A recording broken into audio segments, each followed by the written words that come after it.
Olá pessoal, tudo bem com vocês? Estou de volta aqui num vídeo um pouquinho mais curto, mas para não deixar passar essa passagem maravilhosa que é a Páscoa, né? Eu sei que o título pode ser um pouco agressivo, mas o objetivo é chamar a atenção de vocês, né? Para saber o que eu estou passando, o que é isso, o que é Páscoa, o que são todas essas coisas, o que é chocolate, o que é Jesus, o que é passagem, o que é ovo de chocolate, o que é coelhinho, né? O que realmente nós celebramos nessa época, né? Quando eu era criança, o que acontecia para mim durante essa época de Páscoa era que tinha muito chocolate, mas muito, muito chocolate. E uma das coisas que eu lembro em casa é que antecedendo a Páscoa, no domingo de Páscoa, ninguém comia carne em casa. O pessoal ficava quietinho, não comia carne e eu não entendia muito, né? E também eu lembro na minha época que os meus vizinhos, os meus colegas, saíam no quintal, saíam no jardim para procurar que o coelhinho passou por lá e deixou ovos de Páscoa. Eu achava um negócio muito doido, né? Mas na minha casa não tinha essa prática, então era uma coisa que para mim era normal e eu também não me adentrava a perguntar por causa de por que isso daí. Mas o interessante é que eu fui criado com isso, que na Páscoa tem o coelho que bota ovo de chocolate, que esse ovo de chocolate a gente come, que vem do coelho, e era uma confusão para mim. Eu lembro quando eu fui para o grupo escolar, naquela época era primário, e eu lembro que na época a professora estava explicando o que era ah, ovíparo, ovíparo e o que era mamífero, tal. Ovíparo eram os que botavam ovos, né? E tinha fecundação fora, e depois o mamífero que tinha fecundação interna no sexo oposto do animal. Mas naqueles termos, né, para criança. E eu lembro que a professora, alguém sabe dizer o que é um mamífero, né? Falava uma vaca, outro falava o carneiro, tal. E do ovíparo, alguém pode me dar um exemplo? Um falava galinha, outro falava pata. E daí eu pensava, falava assim, vou falar coelho, falo ou não falo? Então, para você ver como minha cabeça era doidinha de tudo, porque achava que coelho também podia botar, achava não, eu pensava que o coelho botava ovo também, né? Mas para você ver, a gente cresce nesse ensinamento e depois que você fica adulto, você descobre tantas coisas que daí você fala assim, nossa, eu estava totalmente errado. E, coincidentemente, nessa semana eu estava falando com um amigo meu, e ele estava falando que existe um autor que escreveu um livro, num desses livros houve tipo uma pesquisa, né? Tipo um experimento. Então, colocaram-se três linhas e uma das três linhas era a maior. E ele pegou 10 pessoas para esse experimento e falou para cinco delas: ó, é o seguinte, vocês cinco, quando eu perguntar qual é a linha maior, não fale que é a linha A, fale que é a linha B, porque a maior era a linha A. E esses cinco ele foi perguntando na frente dos 10, né? E na sexta pessoa perguntou qual é a linha maior, esse da sexta pessoa respondeu a linha B e a linha maior era a linha A. Então ele foi no vai da valsa. Então, por que eu coloquei esse título ah, bem forte aí? Tudo isso forma uma salada de frutas na nossa cabeça. Ah, Clóvis, por que salada de frutas? Que desrespeito isso com a Páscoa? Não. A salada de fruta é que você coloca todo quanto é tipo de fruta e às vezes você fica perdido. Então tem muita informação e você não consegue distinguir cada informação, o significado de cada informação. Então hoje nós vamos, como se diz, nós vamos ah, extrair dessa salada de fruta, nós vamos explicar cada item de cada salada de fruta, o que é a banana, o que é o mamão, o que é o abacaxi, o que é o kiwi e assim sucessivamente, tá bom? Então, extraindo dessa salada de frutas, vamos ordenar os pensamentos, o que significa a Páscoa. A primeira Páscoa foi chamada a passagem do povo hebreu para a terra prometida. Como foi feito isso? O povo hebreu foi cativo no Egito, né? Lembra da história de Jacó, levou todo o pessoal, José foi antes para o Egito, foi governador, trouxe o seu povo para o Egito. O Egito recebeu as bênçãos de Deus, né? Que eles estavam passando a dificuldade, Moisés foi usado, e daí, nessa época, o Egito cresceu e o povo hebreu cresceu também, prosperou, mas o egípcio o faraó, que era o rei do Egito, ficou preocupado e começou cada vez mais a endurecer o coração dele, deixou o povo bem cativo e o povo virou escravo. Acelerando um pouco esse processo, Moisés foi o libertador desse povo. Moisés foi o que trouxe os 10 mandamentos, lembra da tábua dos 10 mandamentos? Deus fala com ele diretamente, ele escuta a mensagem de Deus, e daí o que ele faz? Ele vai e tira o povo do Egito para a terra prometida. Então, essa é chamada a passagem, a saída da terra da escravidão para a terra prometida. Então, essa é a primeira Páscoa que é celebrada entre os judeus até o dia de hoje. A segunda Páscoa, que é o que eu vou comentar com vocês, é uma passagem da escravidão do pecado para a liberdade com uma vida com Deus, através de Jesus. O que acontece isso? Na vinda do Senhor Jesus, todos esperavam que vinha um grande libertador, um grande homem guerreiro, um grande rei para tomar conta de tudo e pôr cada um no seu lugar. Mas Deus não enxerga desse jeito. Deus enxerga o coração do homem, dentro do que está dentro de você. Por isso que ele trouxe o Senhor Jesus para poder pregar as palavras, poder trazer os conhecimentos e trazer a libertação aqui dentro.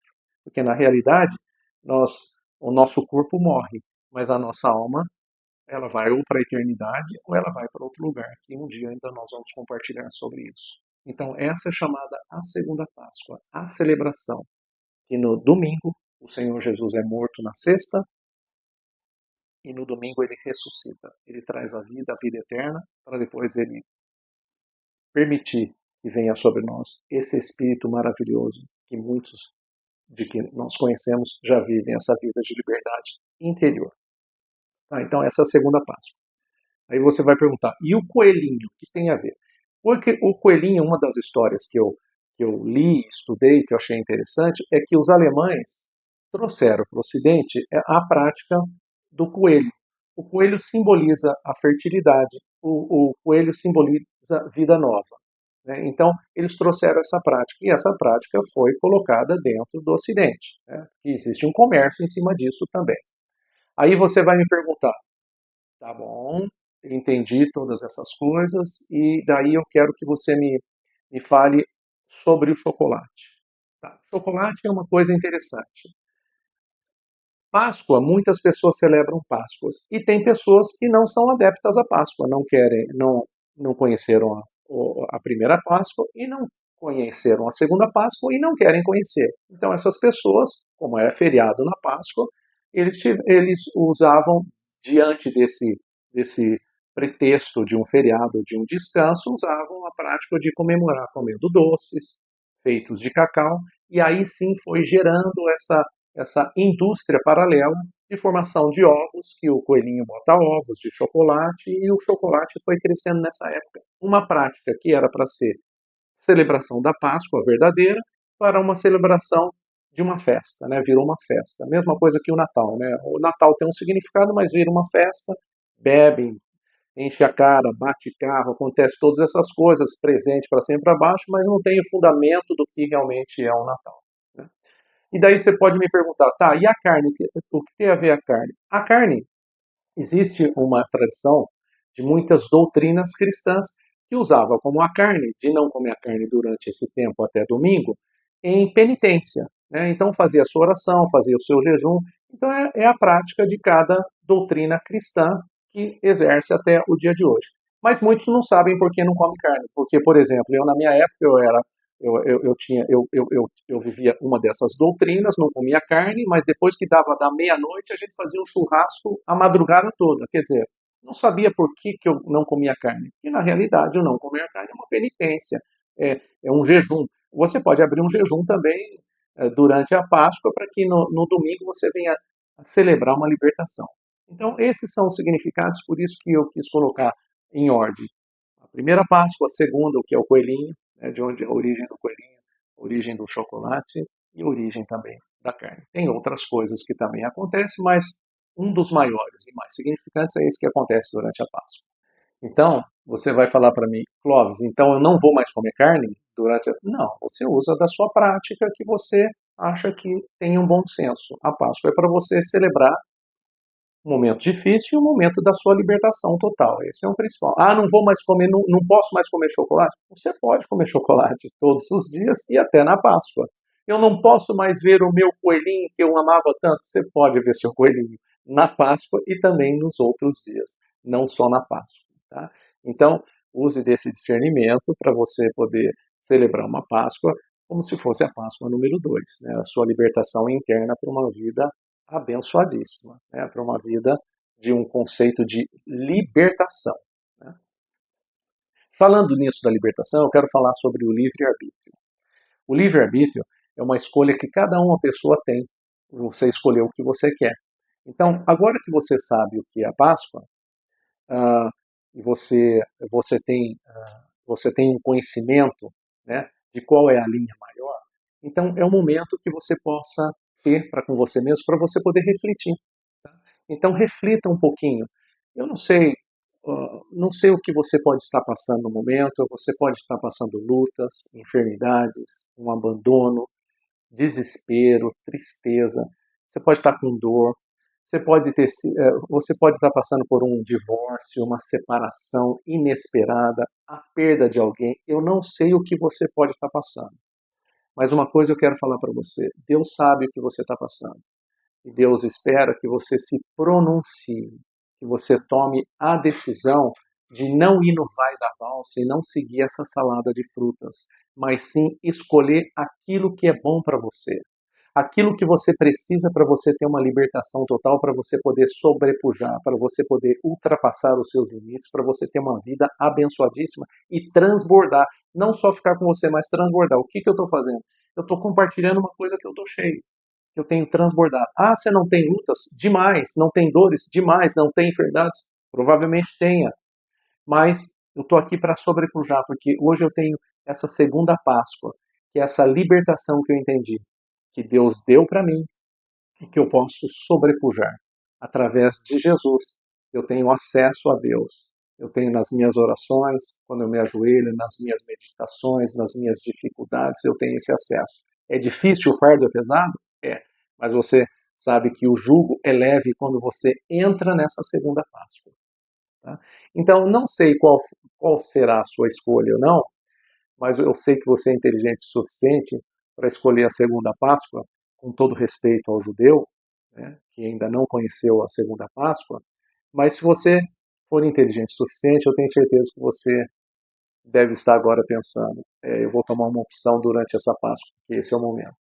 Então, se você não pegou lápis e papel, pegue lápis e papel e vamos sobrepujar, porque você achou que não teria lição de casa, não é mesmo? Então vamos para a lição de casa ou seu tema de casa. Tema de casa.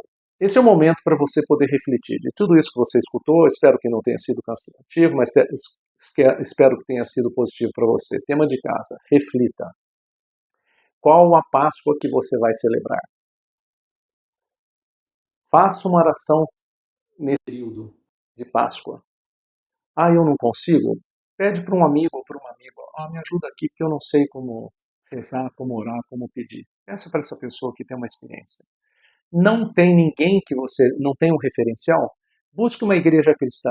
Vai até uma igreja cristã perto de você e peça para um padre, ou para um pastor, ou para um religioso explicar melhor para você tudo isso que eu falei sobre essa Páscoa, por esse conceito.